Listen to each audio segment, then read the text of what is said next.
అంటే ఇప్పుడు ఇంకా మరింత బాధ్యతగా ఉండాల్సిన అవసరం అయితే ఉందంటారు కూటమి నాయకులు కానీ వీళ్ళు కానీ. ఇప్పుడు ఏదైతే ప్రతిపక్షాలు రెచ్చగొట్టే ప్రయత్నం చేస్తున్నాయి కాబట్టి అందరికీ సమయం పాటించి పదే చెప్తున్నారు ఈ లా అండ్ ఆర్డర్ పరిరక్షణలో. రైట్ అంకమరావు గారు, మీతో పాటు మళ్ళీ జాయిన్ అవుతాను. వస్తాను, మళ్ళీ మీ దగ్గరకు వస్తాను. గంగయ్య గారు వాయిస్ కూడా తీసుకుని వస్తారు. గంగయ్య గారు ఆంధ్రప్రదేశ్ రాష్ట్ర జానపద కళలు సృజనాత్మక అకాడమీ చైర్మన్ జనసేన నుంచి. నమస్తే గంగయ్య గారు. గంగయ్య గారు, నా వాయిస్ వినిపిస్తోందా? గంగయ్య గారు చెప్పండి, అసలు ఎలా కనిపించింది మీకు ఈ రోజు? సభకి వస్తారా రారా అని అందరూ వెయిట్ చేశారు, వచ్చారు, వాకౌట్ చేశారు, ఆందోళనలు జరిగాయి. మొత్తం సభ జరిగిన తీరు, వైసీపీ వ్యవహరించిన తీరు మీకు ఎలా అనిపిస్తోంది?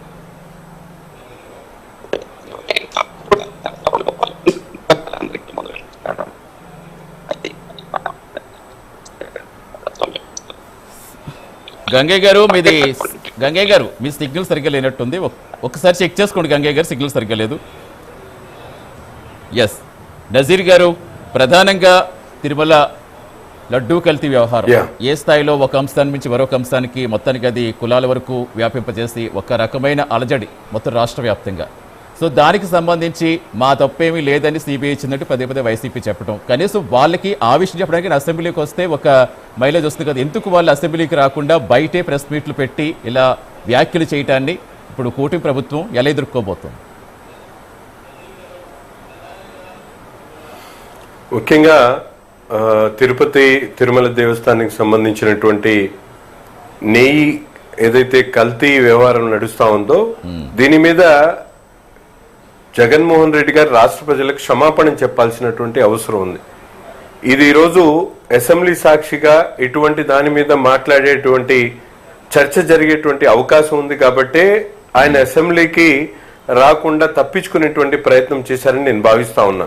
తనకు సంబంధించినటువంటి మైకులో తనకు సంబంధించినటువంటి ఛానల్స్ ఒకటో రెండో పెట్టుకొని వాటి ముందు మాట్లాడి తను ఎటువంటి తప్పు చేయలేదో, లేకపోతే తనకు సంబంధించినటువంటి నాయకులు ఎటువంటి తప్పు చేయలేదని చెప్పి ప్రగల్భాలు పలుకుతున్నటువంటి పరిస్థితులు చూస్తా ఉన్నాం.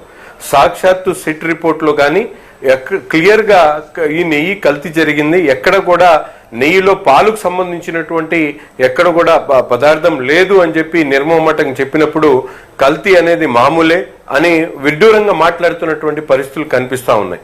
ముఖ్యంగా ఎందుకంటే ఈరోజు దాదాపు వాళ్ళ ప్రభుత్వం ఉన్నప్పుడే ఆ రిపోర్ట్ లో క్లియర్ గా 2021-22లోనే తిరుమల తిరుపతి దేవస్థానంలో వాడేటువంటి నెయ్యి కల్తీ ఉందని చెప్పి రిపోర్ట్ ఇచ్చినప్పుడు కూడా అప్పుడు కాసులకు కకృతి పడి ఆనాడు ఉన్నటువంటి చైర్మన్ గారు కానీ అక్కడ ఉన్నటువంటి అధికారులు గారా ఈ విధమైనటువంటి తప్పు చేసినటువంటి పరిస్థితులు.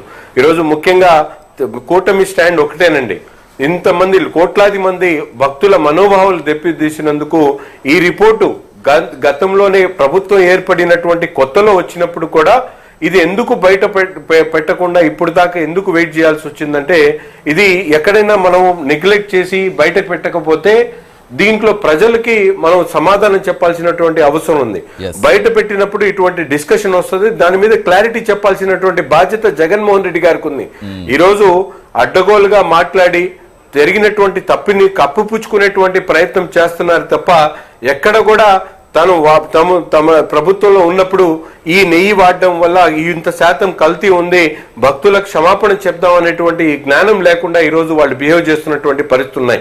పైపెచ్చు చంద్రబాబు నాయుడు గారు చెప్పినటువంటి మాటల్ని ఏదైతే ఆనాడు కల్తీ జరిగిందని చెప్పి ఆయన మొహమాటం ఆయన క్లియర్ గా చెప్పినప్పుడు కూడా దాని మీద సమాధానం చెప్పడానికి వీల్లేదు. కాబట్టి ఈరోజు శాసనసభలకు వచ్చి అటువంటి విషయాల మీద చర్చించేటువంటి ధైర్యం లేకనే ఈరోజు ఎగ్గొట్టినటువంటి పరిస్థితులు.